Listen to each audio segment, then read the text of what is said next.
Chapter 15, A Small War. It's another Monday morning, and after 3 full weeks at home, a ringing doorbell is a major event in my life. So I drop The Lord of the Rings on my bed and trot to the landing at the top of the front hall staircase. I bend down to look, and I can see that Mom is standing in the front doorway, and I listen. "Mrs. Phillips?" "Yes." "How do you do? My name is Officer Martha Paget, and I'm from the School and Truancy Division of the State Department of Children and Family Services. May I come in?" "Is there a problem?" When Mom says that, I tiptoe to my room, pull off my clothes, and hustle down the back stairs. I want to see the action.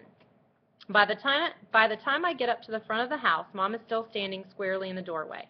She's not even going to let the women into the front hall. I'm about 4 feet away, looking at them through the French doors that open to the front hall from the parlor.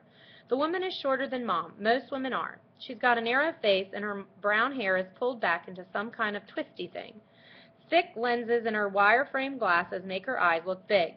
She's wearing a blue skirt and jacket. Her coat has a small American flag on the left lapel. Her white shirt is buttoned all the way up, and there's a black briefcase in her left hand.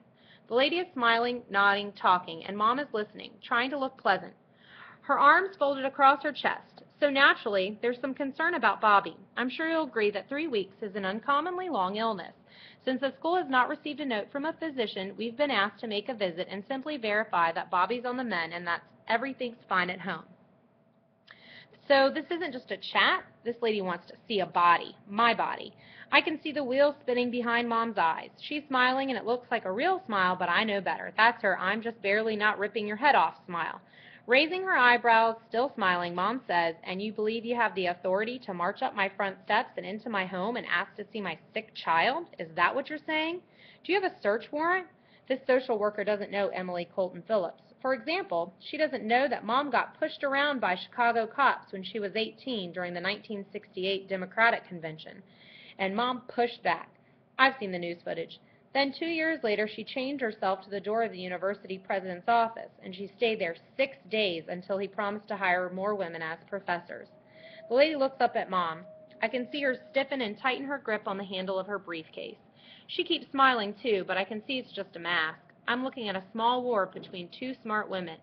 Without raising her voice, she says, "You mean today? Do I have a search warrant right now?" "No, Mrs. Phillips, not today, but I can assure you that I do have every right under the child protection laws of the state of Illinois to have a brief visit with your son, and if I need to have a search warrant to accomplish that, then I can certainly get one."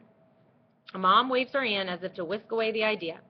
"Oh, don't mind me, Mrs. Badger. It's Mrs. Paget," says the woman in blue. Mom laughs slightly, still smiling. "Yes, Mrs. Paget. Please forgive me. I must sound like I'm ready to call a press conference and accuse you of being a jackbooted government thug or something. That's just my old radical upbringing talking. Of course you can talk to Bobby. You could talk to him right now, except for one problem. He's not here." The lady looks surprised, almost as surprised as I am. She says, "Oh, I see. Do you mind me asking where he is?" She's stooping now, putting her briefcase flat on the porch floor. She opens it and takes out a pen and a yellow legal pad. "Not at all. It's so cold and damp this time of year in Chicago.